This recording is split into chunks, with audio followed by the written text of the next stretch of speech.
Hakadosh Boker Or Bekiim Bahalacha, day 38. Lamed Het. Yeah? Ataiti or no? Yeah? So he says, Halacha Yudalid, Lemala. Okay? So the halacha says like this. We're talking about now the 10 days of repentance, right? We're talking about now Aseret Yemei Teshuvah.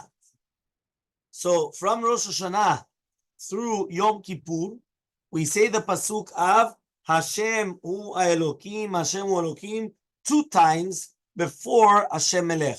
And according to the Kabbalah, this practice helps to mitigate any punishments decreed in heaven, which means that this helps, that it's going to ease up on us, right? That we won't get punished, okay? Or not that they don't get punished exactly, but it's going to ease up on us, okay? Fine.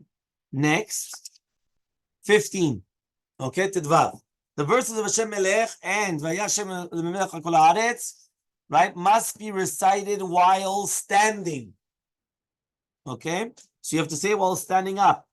Afterward, it is permissible to sit down to recite the words of Oshienu through Talel Ya Hallelujah. So let's see. 134.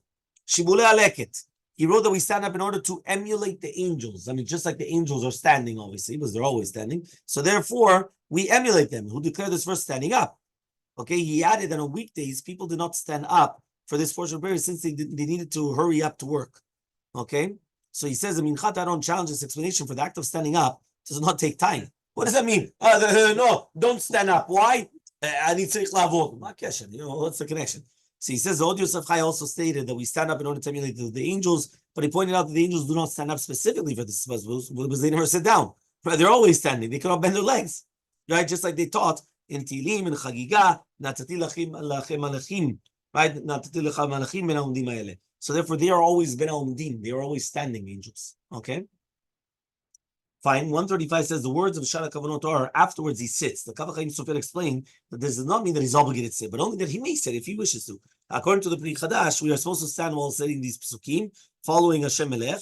But Yad Aaron refuted this demonstrating that the Rizal city specifically is not necessary to stand. So basically, all you have to stand up for is Hashem Melech, Hashem Malach, Vayashem Melech HaKol Haaretz. The second that you finish Vayashem Melech, you could sit down, and then you could stand up again for Baruch Shabbat. Let's say you maniach tefillin.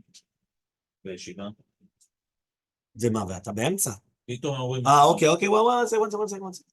If someone is studying Torah, okay? This is Halacha Tetzayin. Somebody is studying Torah while he's sitting in the Beit Knesset and he hears the congregation of Hashem Melech, he must stand up along with the congregation. It is commendable for him to recite the verse together with the congregation, so he joins in the declaration that Hashem is the king. If someone is reciting prayers, as in the middle of Korbanot or another section of prayers, when he hears the congregation, he should still stand up, although he's not expected to interrupt his prayers and recite the verse together with the congregation. He's not expected. Meaning, if he's in Korbanot, for example, he can.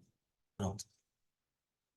So in footnote number 136, now we are talking about, does he have to interrupt his prayers or not? Because he's in the middle of Korbanot, or in the middle of Odur, or whatever he's in the middle. So Ben Ish Chai and Kaf HaChaim Sofer cited the Shara Kavanot as a source for this rule. Even if the person is reciting a section of prayers that may be interrupted, he's not obligated to repeat the pasuk of Hashem Melech with the congregation. He's obligated to stand up, though, right, while they repeat it, however. So, standing up, yes. But even if you're in the middle of Korbanot, and you can stop for 2 seconds, no problem. Say Hashem Melech. No, you continue. You continue tefillah. But you stand up. Ben Ish Chai, Kaf HaChaim, and Shara Kavanot. But you stand up. And the Pri Chadash remarked that this leniency was proper for the Rizal, for he was aware of the ascending spiritual nature of each passage of the prayers. For ordinary people who are completely unaware, so it's best to interrupt. Okay, so the Pri Chadash says you should interrupt. Okay? Ken? Yeah? הזכרתי השם מלך, השם מלך של המרוקאים, עוד שבת. Okay. Nevertheless, the Ben Ish Chai and the Kaf HaChaim Sofer ruled that we should emulate the Rizal and stand up, but we should avoid interrupting at any point in the prayers to recite this verse. Logic dictates that we should remain standing until after the congregation recites the verse of Vayashem Melech, since it's also part of the declaration as well. So therefore, even until after Vayashem Melech. So this is basically what he's pasking. That's it. He's not bringing anything else. This is what he's saying. Ben Ish Chai and Kaf HaChaim. Okay? Next. Between what? Halacha number 17. If someone hears an individual reciting the verse of Hashem Melech in his prayers without a minyan, he does not have to stand up. Okay, so he doesn't have to stand up. The Kav HaChaim Sofer from the Ben Ish Chai that the listener is obligated to stand up only if there's a congregation reciting the verse, but not an individual. So it's only if it's going to be kahal, not a yachid. Yachid is a klub. Okay? During silichot, you have to stand up during silichot when they say Hashem Melech. So we are obligated to stand up when reciting a verse Hashem Melech and silichot as well, just like any person who hears a congregation reciting this verse in silichot must stand up, even though he's not saying silichot with them. An elderly person, halacha 19, weak person, right? They may remain seated when the congregation recites the verse of Hashem Melech. The same applies to someone who's weak due to illness. This is because the obligation to stand up is based upon the custom, not on Talmudic law. So that's what it says over here. Look at number 138. Maran Rishon and Sion issued this ruling based on the Shibboleth Leket, right? In the footnote of Halacha 9, who stated that people are not obligated to stand up when reciting this verse on weekdays, that this is a proof that anyone who finds hardship in standing up may remain seated. So it comes out that, mamash, a person chole, zaken, elderly, this, that, sometimes nowadays, people are, I see this by chazarat hashatz also. When people are elderly or things like that. So, if you tell them that they're old, they get offended. But if all of a sudden they'll come and they'll sit down, they're like, no, but they're old. Miskenim. Fine, okay, but the Ramah was to stand, and our minhag was also to stand. The minhag Marokkai was to stand. Stand for Chazarat Hashatz to stand. Always. Yeah.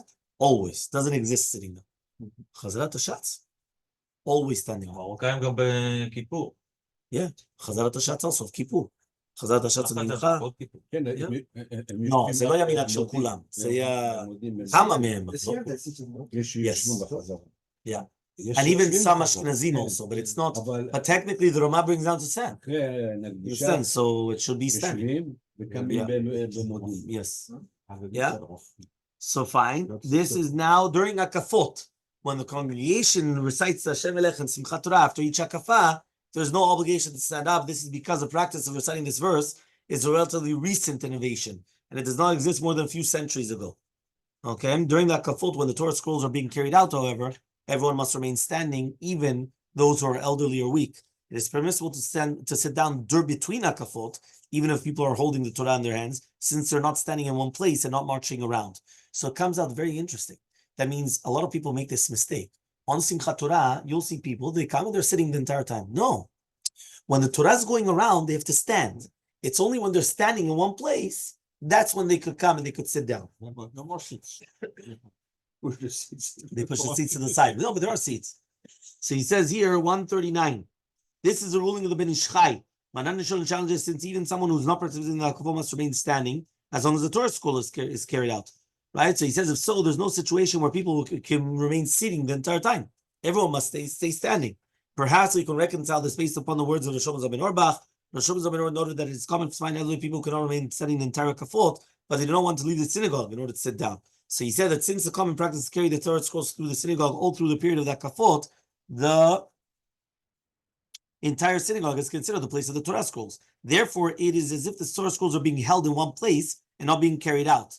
Right? So it's permissible to sit down. Likewise, he wrote, if the Torah scholar participating in the Al-Kafar marches in circles with men, is not necessarily people who are seated to stand up, right? Since it's considered standing in one place. Another basis for this leniency is that the outer circle of dancers form a partition, like a mechitza, between the people who are sitting between. So again, it's not that simple. Basically, they're basing themselves on Rosh Hashanah and Orbach, but it's not that simple because again, according to Rishon LeZion, right? Basically, if the Torahs are being carried around, you can't just come and sit down. Okay? And he comes and he says that it's permissible to sit down between Akafot, even if the people are holding Torah scrolls in the ground, since they're standing in one place. And at the time, it is as if the Torah scrolls are resting on the teva. And if it's resting on the teva, therefore they're allowed to come and sit down. Have a wonderful day.